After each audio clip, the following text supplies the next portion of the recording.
This is how we do it. This is how we do it. Good morning, boys and girls. It's Mrs. Tamichak on Wednesday, April 1st. A well done Wednesday. I cannot forget what day it is because not only is it April Fool's Day, but it's the birthday of my first son, Andrew Tamichak. Happy birthday, Andrew. He's 22, but with this quarantine, bad things happening to all of us. Andrew is actually stuck in his apartment in Miami. Not Miami, Florida, Miami of Ohio. It's his university, and Andrew worked hard to graduate this year, and unfortunately, due to the coronavirus, he won't be able to have his graduation in May.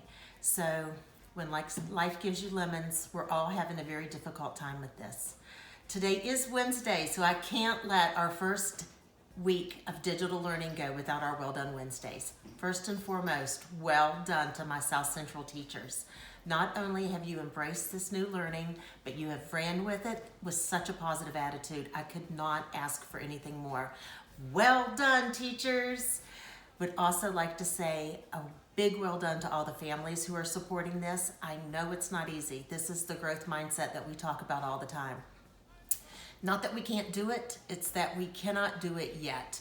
And you guys are making it happen for the students, and we are very appreciative for your perseverance.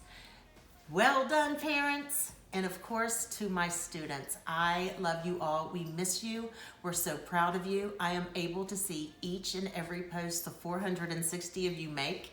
I get an email with all of your replies. You're doing a fantastic job, just really knocking it out of the ballpark. Super proud of you all. Well done, students. It feels so much better to say well done with 460 of you saying it with me. It feels kind of silly doing it from my kitchen table. But I miss you and I'm proud of you. And have a well done day or not, the choice is yours. This is how we do it. South Central does it like nobody does.